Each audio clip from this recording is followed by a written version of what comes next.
In the mid-18th century, the Enlightenment celebrated a world defined by science, logic, and precise measurement. But that rigid order ignored a persistent human craving for wonder, fear, and the storm of the irrational. Horace Walpole answered that craving in 1764 with The Castle of Otranto.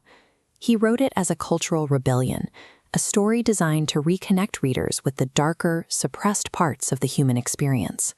Walpole succeeded by organizing fear into a set of 8 recurring, identifiable traits that would eventually define the entire genre. These 8 characteristics provide the internal logic for the stories that still unsettle us today, whether we're reading a centuries-old novel or watching a modern thriller. The Gothic functions as a deliberate architectural blueprint, designed to systematically strip away the safety of logic and replace it with a pervasive sense of terror. The descent begins with trait 1, wild nature. In the Gothic, the environment is never passive. It is untamed and actively hostile, ranging from the freezing Arctic ice in Frankenstein to the windswept, lonely moors of Wuthering Heights. Trait 2 is the past. Here, history acts as an inescapable antagonist. Ancient prophecies and ancestral curses aren't just background details. They are active forces that reach forward to ruin the lives of characters in the present. Trait 3 is metonymy. Rain isn't just weather, it's a direct symbol of human sorrow, mirroring a character's psychological mood. Shifting to thick fog signals deep anxiety. Metonymy ensures the protagonist finds no comfort. Nature itself conspires with the plot. These environmental traits work together to disorient the protagonist. By the time they reach the story's primary setting, they have been isolated from the rational world by the very landscape they traveled through. This brings us to trait 4, the castle or the great house.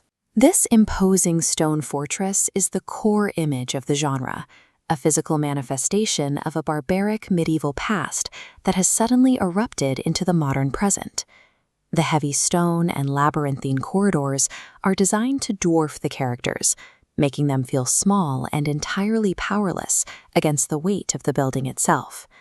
Once the characters are inside, trait 5 takes over, confinement. It can be a literal dungeon, a locked room in an asylum, or an estate trapped by avalanche. Confinement works as a psychological weapon. It forces the protagonist to realize that physical escape is impossible, leaving them trapped with their own growing fears. These enclosure traits act as the final trap, severing the protagonist's ties to civilization and leaving them at the mercy of whatever resides in the shadows. Within these traps, we find trait 6, the powerful individual. Bram Stoker, seen here, created the archetype's most famous form in Count Dracula.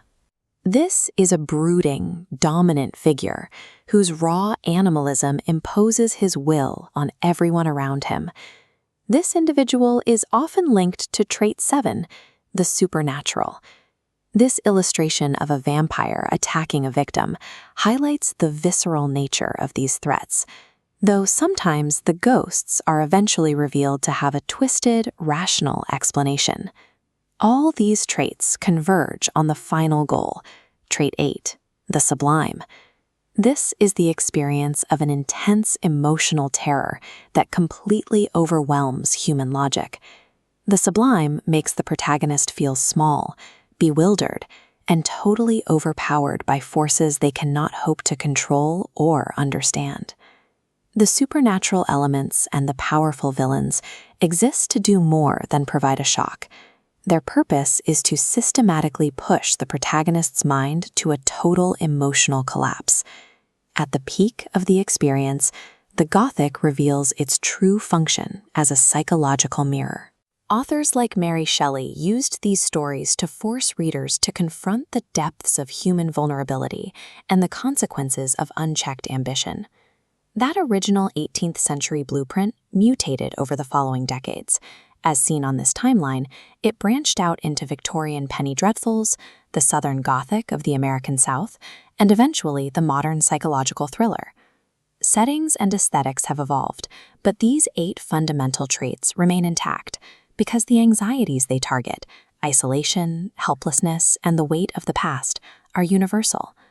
Engaging with Gothic fiction today allows audiences to safely confront inescapable mortality and the irrational desires that exist beneath the surface of polite society. The Gothic endures because we still find a strange, beautiful thrill in facing the terrifying unknown and surviving it.